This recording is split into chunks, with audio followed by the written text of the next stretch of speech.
السلام علیکم ویورز، کیسے ہیں آپ سب؟ ویلکم کرتی ہوں میں آپ کو آج کی اس انٹرسٹنگ ایپیسوڈ میں۔ امید ہے کہ آپ لوگوں کو پسند آئے گی، تو چلیں شروع کرتے ہیں۔ لیلا تو بکتی جگتی چلی گئی۔ پارلر والی بیچاری وہاں ہی بیٹھ کے اپنی گنجی والی ٹنڈ کو دیکھ کے پھوٹ پھوٹ کر رونے لگی۔ اس بیچاری کا تو کوئی قصور بھی نہیں تھا اور لیلا نے اسے کہیں منہ دکھانے کے قابل نہیں چھوڑا تھا۔ جن زور لگا لگا کے تھک گیا، مگر ویکس سے جان نہیں چھوٹ رہی تھی، تو اس نے پارلر والی سے مدد لینے کا فیصلہ کیا۔ باجی میری مدد کرو، میں چپک گیا ہوں، یہ شیرہ اتر نہیں رہا۔ پارلر والی نے سہم کر ادھر ادھر دیکھا، کوئی نظر نہیں آ رہا تھا، مگر آواز آ رہی تھی۔ وہ پہلے ہی کسی کے اس کا ہاتھ پکڑ کے کینچی چلانے پہ ڈری ہوئی تھی۔ آواز سن کے تو اس کو ہچکی لگ گئی، ایسے سر پہ پاؤں رکھ کے بھاگی کہ اپنی گنجی ٹنڈ کو بھی بھول گئی اور اپنے گھر جا کے سانس لی۔ اس کے چھوٹے بہن بھائیوں نے اسے دیکھا تو چیخنا شروع کر دیا۔ وہ سمجھی شاید پارلر والا جن اس کے پیچھے آ گیا، وہ بھی ان کے ساتھ مل کے چیخیں مارنے لگی۔ اس کے گھر والے سب اکٹھے ہو گئے اور ان سب سے چیخنے کی وجہ پوچھنے لگے۔ بچوں نے سب نے جب اس کی ٹنڈ کی طرف اشارہ کیا تو سب کا دھیان اس کی طرف ہوا، تو اسے یاد آیا۔ وہ فرش پہ بیٹھ کے پھر سے رونے لگی اور ساری بات بتائی۔ سب لوگ اس جن اور لیلا کو غائبانہ گالیاں دینے لگے۔ جن بمشکل اٹھا، مگر نہ چل پایا اور نہ اڑ پایا، تھوڑا سا ہل جل کر پھر سے وہاں ہی چپکا رہا۔ اسے ویکس پیپر نظر آیا تو اٹھا کے رگڑنے کی کوشش کی تو وہ بھی ساتھ چپک گیا۔ اب تو جن بہت پریشان ہوا۔ ابھی تو اس نے جا کے لیلا کی حالت دیکھنی تھی، مگر اس کی خود کی حالت پتلی ہوئی پڑی تھی۔ ادھر ادھر ہاتھ مارتے ہوئے اچانک تیل کی بوتل اس کے پاؤں پہ آ گری۔ غصے سے اٹھا کے دور پھینکنے لگا تو اسے پاؤں جہاں تیل گرا تھا وہاں سے چپچپاہٹ کم لگی۔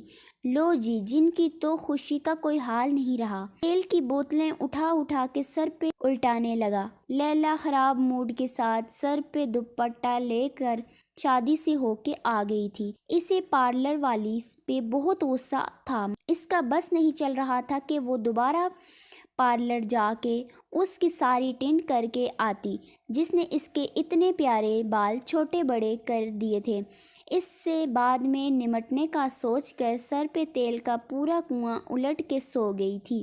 اگلا دن معمول کے مطابق جن نے آج لیلا پہ براہ راست حملہ کرنے کا سوچا تھا۔ جیسے ہی لیلا پانی بھرنے گئی، جن بھی پیچھے پیچھے گیا اور حملے کے لیے مناسب سی جگہ دیکھ کے بھینسا بن کے وہاں پہ چھپ کے بیٹھ گیا، تاکہ جیسے ہی وہ لوگ سامنے آئے اچانک اٹھ کے لیلا کو ٹکر مار کے اتنے دور پھینک دے جہاں سے وہ واپس نہ آ سکے۔